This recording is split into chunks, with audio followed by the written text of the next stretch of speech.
વિક્રમ સંવત 2008માં વૈશાખ સુદ છઠ એ દિવસે પ્રેમશ્રી મહારાજ પાસે આખો પરિવાર આવ્યો. સાહેબ દીક્ષાનું મુહૂર્ત આપો. અને વૈશાખ સુદ છઠે મુહૂર્ત આપ્યું. વૈશાખ વદ છઠનું 15 દિવસ પછીનું 15 દિવસ મહોત્સવ શું કરવાનો? મારે છે ને થોડુંક ધ્યાન આપવું છે આ 15 દિવસ પર. આ 15 દિવસમાં ઇન્દ્રવદન શું કરતો હતો?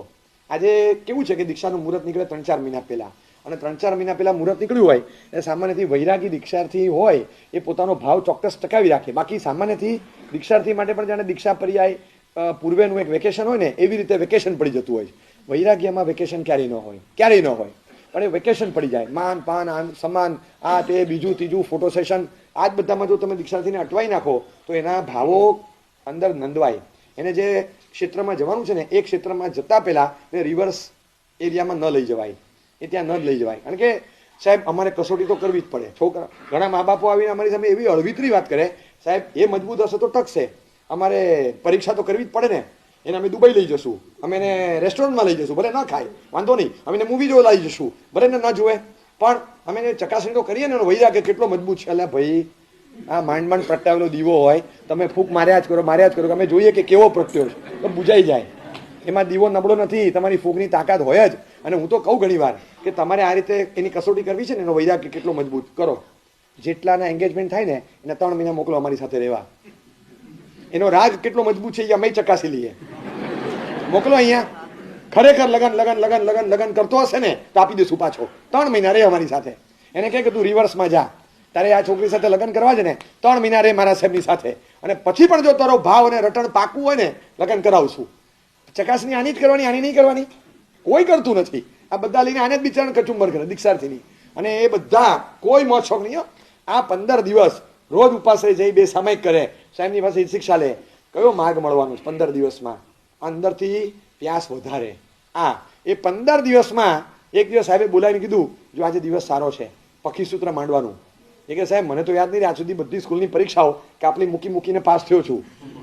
મારે ખાલી યાદ એટલું જ રાખવાનું કઈ કાપલી ક્યાં ભરાવી છે, ને એમાં એક ખોટું નીકળી જાય અહીંથી કાઢું, પછી ત્યાં અહીંયા નહીં મેં બૂટમાં ભરાવી હતી, મોજામાંથી કાઢું, સ્લીવમાંથી કાઢું, ફૂલ સ્લીવના શર્ટ સીવડાવેલા એક્ઝામમાં પહેરવા માટે, 3 વાર વાળે એટલે 3 કાપલી જાય અંદર. પછી એક વાર ખોલીને કાઢવાની, પછી પાછી ભરાવાની, પછી બીજી ખોલીને બીજી કાઢવાની. તેમાં લોચો થઈ જાય કે ક્યાં કઈ છે એ પણ યાદ ન રહે. એટલું જ યાદ રાખવાનું હતું કે કઈ કાપલી ક્યાં ભરાવી છે. 14-15 જગ્યાઓ નક્કી કરેલી હોય, 3 અહીંયા બધે મોજામાં. યાદ જ ન રહે. સાહેબ આટલી મારી મંદ યાદ શક્તિ છે. પક્ષી સૂત્ર તો હું ક્યારે પૂરું કરીશ? 350 ગાથા છે. સાહેબ કે થઈ જશે, કાલે સવારે આવજે. સવારે ગયો જ નહીં. એ કે આ પક્ષી સૂત્રની વાત કરશે, પછી બોલાવ્યો, ગયો. જી સાહેબ જો ગાથા આપું છું, તીર્થંકર કર્યા તીર્થે અતીર્થ સિદ્ધ, જો આ ગાથા લઈ લે, આજે પક્ષી સૂત્ર ગોખવાનું છે. તો કે હા સાહેબ આટલું લાંબુ નહીં થાય, તું શરૂ કર. ગાથા આપી. બપોરે વંદન કરવા પાછો ગયો. સાહેબે બોલાવેલો, કેટલે પહોંચ્યું? સાહેબ શરૂ જ નથી કર્યું.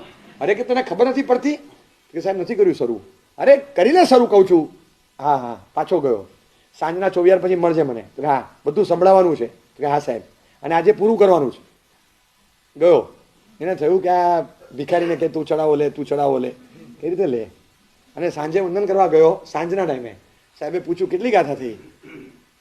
તો કે સાહેબ નથી કર્યું શરૂ. સારું. સાહેબ કંઈ બોલ્યા નહીં. ઇન્દ્રવદને લાગ્યું કે ગુરુદેવ નારાજ થયા છે. સાહેબ કેમ આપ મારી સામે નથી જોતા? મેં તને કેટલા ભાવથી ગાથા આપી, મને વિશ્વાસ છે બેટા તારું થઈ જાય, શું કામ આવું વિચારે છે? એને એકદમ એમ લાગ્યું કે મેં શરૂ કર્યું હોત તો, મેં પ્રયત્ન કેમ ન કર્યો? એટલે મનમાં જરા પશ્ચાતાપ થયો. સાહેબ મારી ભૂલ થઈ ગઈ ને. બરાબર. જો કેટલા વાગ્યા છે? તો કે 7 વાગ્યા છે. જ્યાં ઘરે જા, ગોખવાનું શરૂ કર. આખું પૂરું કરીને મને સંભળાવવા આવજે. તમે નહીં માનો, 7 થી 12 સાંજનો સમય. આમ સામાન્ય રીતે ન ગોખે. 7 થી 12 એમણે પક્ષી સૂત્ર શરૂ કર્યું. અડધા સુધી ખેંચી કાઢ્યું. જગાયું નતું, સુઈ ગયા. સવારે 4 વાગે જાગ્યા. 4 થી 9 ફરી પાછા બેઠા અને આખું પક્ષી સૂત્ર 5 અને 5 10 કલાકમાં પૂરું કર્યું. અને પછી સાહેબ પાસે ગયા. એ કે મારા ગુરુદેવ નારાજ થાય બને જ નહીં. અડધી રાતે અને વહેલી સવારે 10 કલાકમાં સડસડાટ આખું પક્ષી સૂત્ર કંઠસ્થ કર્યું. 350 ગાથા. આ દીક્ષાના ગણતરીના દિવસો પહેલાની વાત, આફ્ટર મુહૂર્ત, જેમાં આપણે મહોત્સવ કરાવવાના હોય, ફેરવવાના હોય, વાયણા કરાવવાના હોય, જાત્રાઓ કરાવવાની હોય, ફોટો સેશન કરાવવાના હોય. આ કેટલી બધી આપણે પ્રક્રિયાઓ લઈને બેઠા હોઈએ. 3 મહિના ઓછા પડે. અને એમની ધામધૂમથી દીક્ષાઓ થયેલી અને છતાં દિવસો નથી માગ્યા. અને આ સમયમાં આ રીતે એમણે પક્ષી સૂત્ર કર્યું. એના વૈરાગ અને વંદન છે. કોઈ જાતનો મોક્ષોક નહીં. એમ પરિવારના વિવેકને વંદન છે.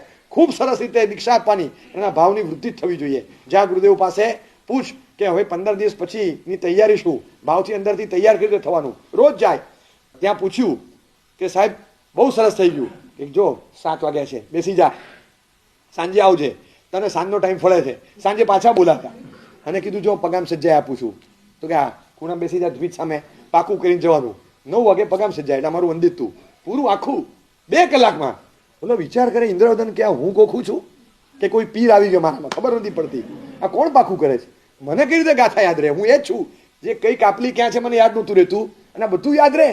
પણ એક ગુરુની કૃપાને એ દિવસે પહેલી વખત દીક્ષા પહેલા એક અટલ વિશ્વાસ બેઠો કે દુનિયાના બધા પુરુષાર્થ જાય એક બાજુ તેલ પીવા, ગુરુની કૃપા દ્રષ્ટિમાં જે તાકાત છે એ તાકાત એક પણ ચીજમાં નથી. અંદરથી ખાલી ગુરુ પ્રસન્ન થયા અને વાહ, ગુરુના મોઢામાંથી મારા માટે શબ્દ નીકળ્યા ને, ન્યાલ છે તારો બેડો પાર છે.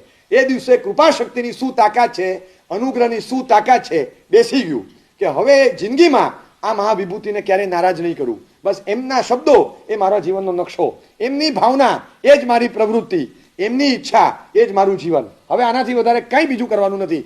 નો ડિઝાયર, બસ એમની ઈચ્છા શું એ જાણવા માટે મગજ ચલાવવાનું, બાકી બુદ્ધિને બંધ તાળું મારી દીધું. હવે ક્યાંય મગજ નહીં ચલાવવાનું, એક જ વસ્તુ.